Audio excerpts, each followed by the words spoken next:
Breaking Jain news. राष्ट्रीय स्वयंसेवक संघ के प्रमुख श्री मोहन भागवत जी ने संत शिरोमणि परम पूज्य आचार्य श्री विद्यासागर जी महाराज को दी अपनी विनयाञ्जलि। लीजिए सुनिए।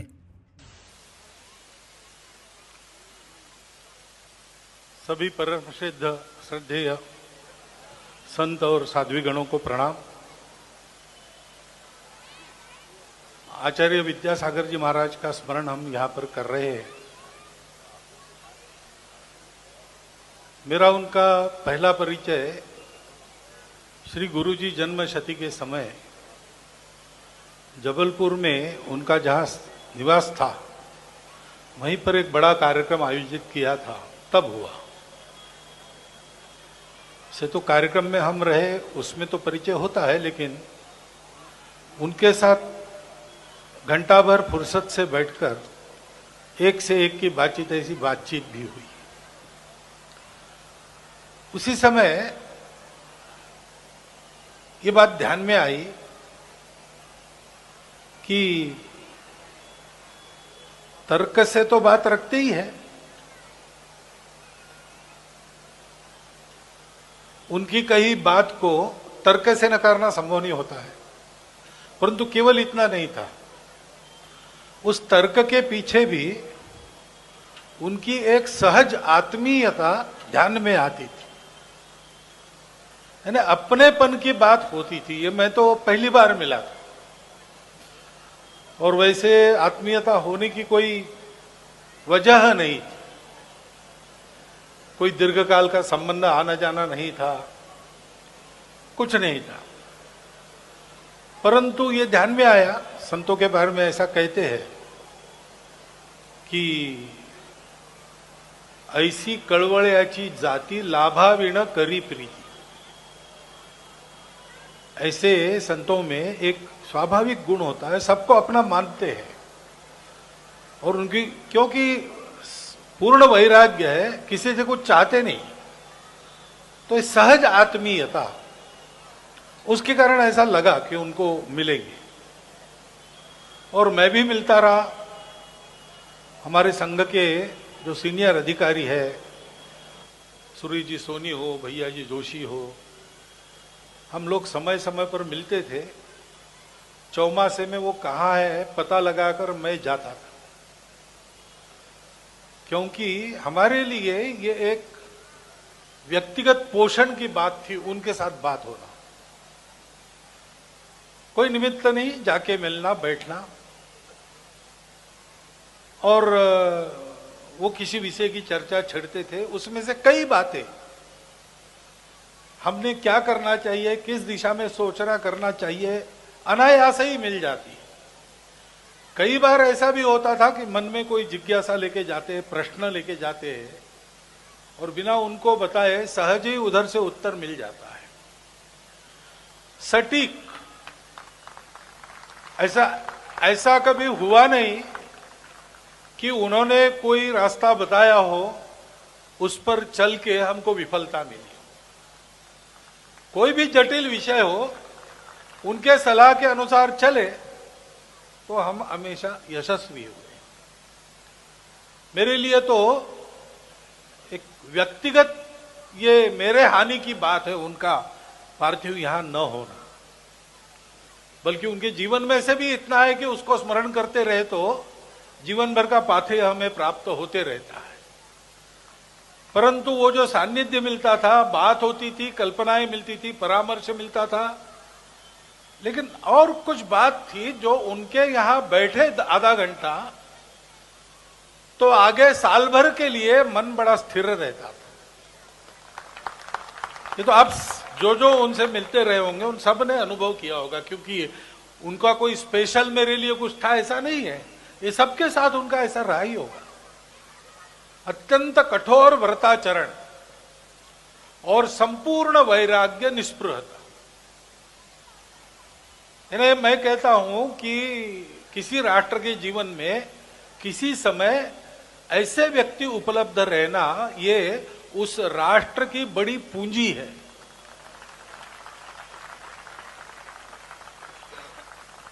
तो हमारे राष्ट्र की वो एक निधि थे, और कई बातें उन्होंने आगे के लिए भी बता रखी है।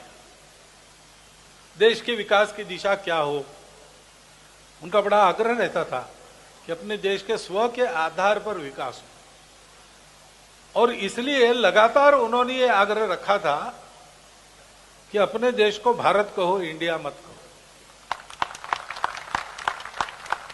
और जब राष्ट्रपति जी ने भारत के राष्ट्रपति के नाम निमंत्रण भेजे और उसके पीछे शासन भी खड़ा हो गया, उस समय उसके बाद मैं डोंगरगढ़ अभी भी विजयादशमी के पहले जाकर, वो बड़े प्रसन्न थे और उन्हें कहा कि अपने नाम में स्व से शुरू करो तो उसी के आधार पर उन्नति होती है।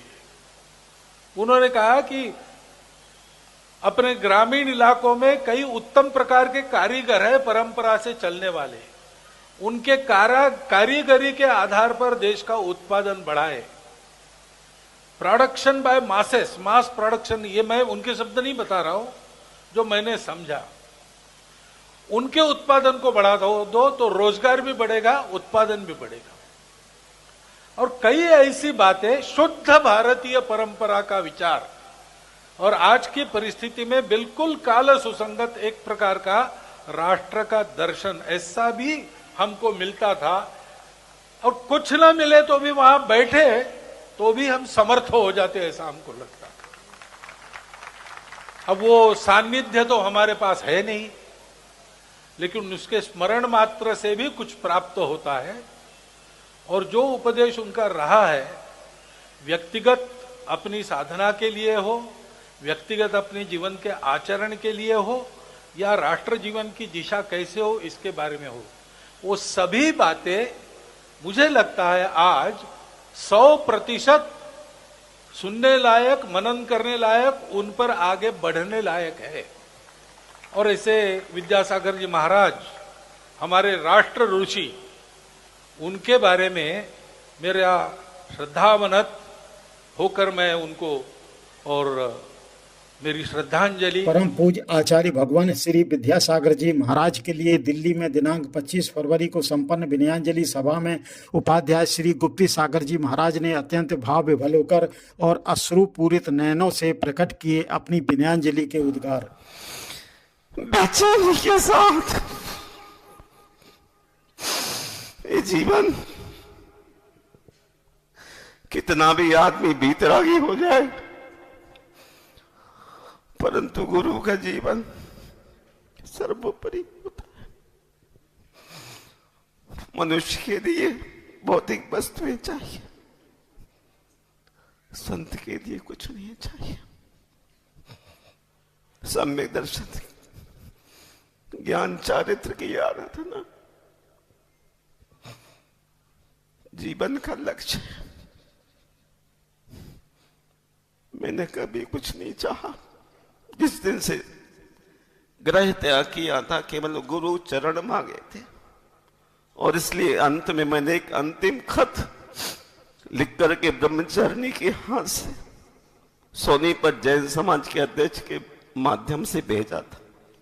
उन्होंने उसको देखा, बहुत आशीर्वाद दी। मैं बहुत ऋणी रहूंगा, बहुत ऋणी रहूंगा। और जो आपने व्रत दिए हैं, अंतिम श्वास तक आपकी तरह ही उनका आचरण करूंगा। पिछले 2 साल शरीर बहुत ही डिस्लिप खराब होने से चल फिर नहीं पाया, लेकिन इस वर्ष अभी पैदल पूरा चल के आया हूं और आपकी तरह ही चलूं। जीवन में और कुछ चीज की आवश्यकता नहीं। भगवान आदिनाथ के जाने पर भरत चक्रवर्ती को जो दुख हुआ था, उसका कोई बखान नहीं कर सकते, और आज मेरे दुख का भी मैं बयान नहीं कर सकता। बस एक ही बात रहती है, जिस शालीनता के साथ जैन धर्म को आपने आगे बढ़ाया है, निकलंकी की तरह प्राण का निछावर किया है आपने, कभी आसक्ति नहीं रखी। सचमुच संसार में कितने विरोधी लोग रहे हैं, जिसको कांजी पंथ कहते हैं। कुंडलपुर में देखता था, बस भर भर के भोपाल से ललितपुर से आते थे, समय सार पर वाद विवाद होता था, लेकिन गुरुदेव जिस तरह से प्रश्नों का संवाद देते थे, लोग अवाक रह जाते थे। लोगों ने हर तरह से परीक्षा करनी चाहिए की, लेकिन गुरुदेव हर मोड़ पर खरे उतरे। हर मोड़ पर खरे उतरना ही महावीर की पहचान है। उसको कोई भारत दुनिया का आदमी कह नहीं कर सकता है। मेरा आपसे भी अनुरोध है कि मुनि मार्ग को जीवित रखने के लिए आप भी अनासक्ति की थोड़ी साधना कीजिए, और जो जिन धर्म चल रहा है इस पथ को आगे बढ़ाने का प्रयास कीजिए। दौलत से आपका दिल भर सकता है, लेकिन धर्म नहीं चल सकता है। दौलत वालों, थोड़ा ध्यान रखना, गुरुदेव ने कभी दौलत को प्रमोट नहीं किया है। अनाशक्ति का आदर्श अब आपको देखने को नहीं मिलेगा। दिल्ली वालों को चाहिए सारी कुर्बानी करके दिल्ली में गुरु मंदिर बनाने चाहिए। अपनी कोठी आदमी 50 करोड़ की 100 करोड़ की बना के सोचता वैभव पा लिया है। यदि दिल्ली में आपने गुरु मंदिर नहीं बनाया तो आप किसकी आराधना करोगे? अपने पिता का चित्र टांग करके आप सोचते कि पा लिया कुछ। हम निर्ग्रंथ हैं, अकिंचन हैं, पर भावना रखते हैं कि जब तक जीवन रहे गुरु के पथ पर ही चल करके अपने को वैसे ही ले जाना है। जैसा मैंने आपको भी एक चित्र दिखलाया था लास्ट का, उनके पास को भी एक नहीं रखा और बैठे हुए भूमाह ही पिछली रेण में अंतिम रात में थोड़ा विश्राम करते थे। और मैं 12-13 साल तक जब तक रहा, रात में लघु शंका भी नहीं जाता था, उनके कमरे में दूसरा नहीं प्रवेश कर पाता था, क्योंकि जो लघु शंका जाना चाहता वो प्रवेश सर्दी में भी कैसे कर सकता है। अकेले कमरे में वो और मैं रहता था। और यदि कहीं हकीकत न लगे परीक्षा प्रधानियों को, तो कभी उनके भाई योग सागर समय सागर से पूछना कि ललितपुर वगैरह में सर्दी में रात को लघु शंका भी नहीं जाता था। गुरुदेव चटाई नहीं लेते, ठंड से सुकड़ जाएंगे। तो कोई भी उनके पास सोने को तैयार नहीं होता था। और इसलिए जो मुझे मिला है वो किसी को मिल नहीं सकता है। और मैं इतना भीतर से हमेशा विनीत भाव से झुकता रहा हूं, और आज भी मेरे मन में यही भावना है कि भगवान, जिस तरह से आपने अंतिम समय किसी की सेवा की अपेक्षा नहीं की, ये अलबत्ता भक्त है, शिष्य हैं, हाथ फेरने के लिए पैर पर तत्पर रहे, लेकिन उन्होंने भीतर से सारी अपेक्षाओं को खत्म कर दिया था। लोग सोच रहे थे कि ये आहार को नहीं उठ रहे हैं, शरीर में ताकत नहीं है।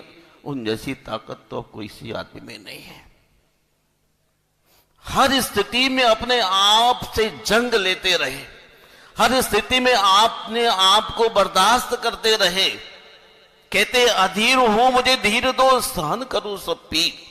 भगवान महावीर से निवेदन करते थे, मुझे ताकत दो, और उन्हें पूरी ताकत को पाया। और जैसा देह का विसर्जन उन्होंने किया, 21वीं शताब्दी में आज तक कोई ऐसा संत अपना शरीर का विमोचन करके लक्ष्य को प्राप्त नहीं हुआ।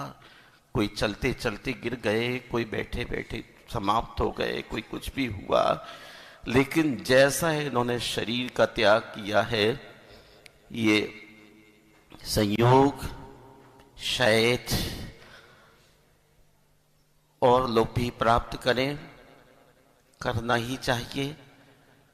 भारत के प्रधानमंत्री ने जिस तरह से श्रद्धांजलि दी है, आप भी ऐसी शालीनता का परिचय दीजिए और गुरु के किए हुए उपकारों को थोड़ा मान करके, यदि आप सचमुच दिल्ली वाले भक्त हैं तो दिल्ली में आप एक गुरु मंदिर जरूर बनाइए।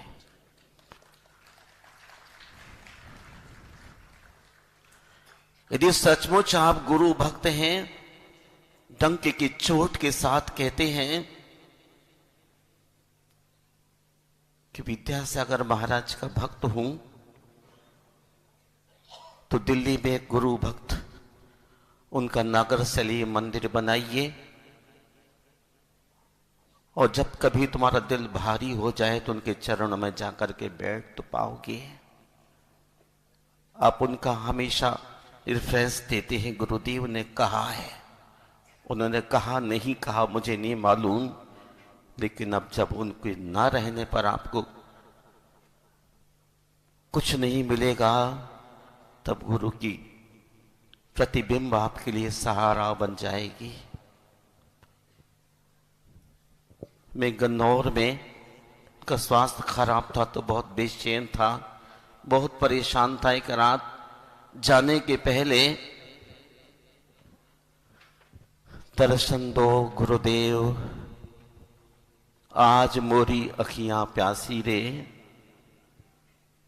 क्योंकि मैं 90 में कुंडलपुर से बीमार होने के साथ आ गया था यहां, और ये आंखें तरस रही थी।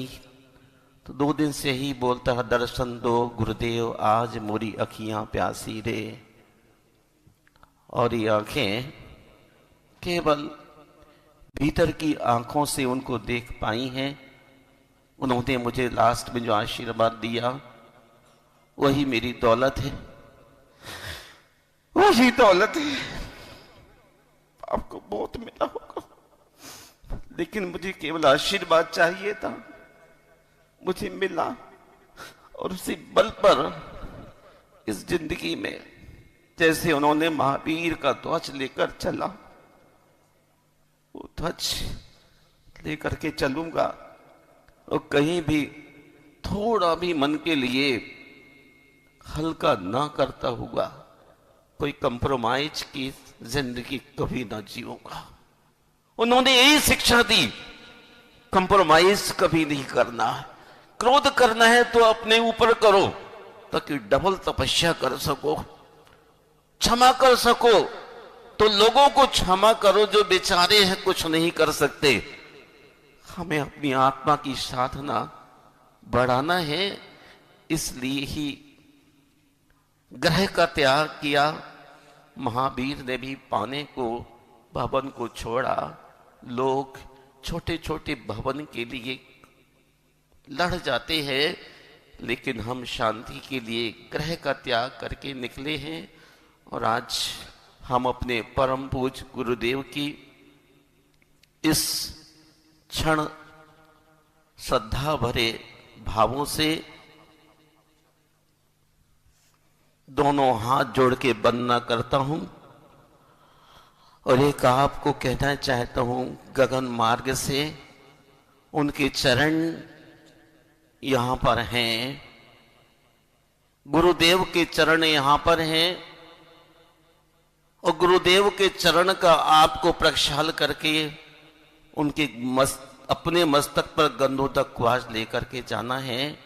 सचमुच जैसे गुरुदेव के चरण थे वैसे ही चरण यहां पर आए हैं। और शरीर का जब अंतिम क्षण आता है तो सुकड़ने लग जाता है, प्रदेश सुकड़ने लग जाते हैं, शरीर छोटा हो जाता है। देखिए, शेर के समान दिखने वाले संत कभी शरीर ढीला होते होते होते होते कितना शरीर एक कतरा भी इसमें नहीं रह गया है। इसलिए मैंने कहा, दिन में गुरु, रात में गुरु, स्वप्न में गुरु, हर क्षण गुरु का दर्शन होता है।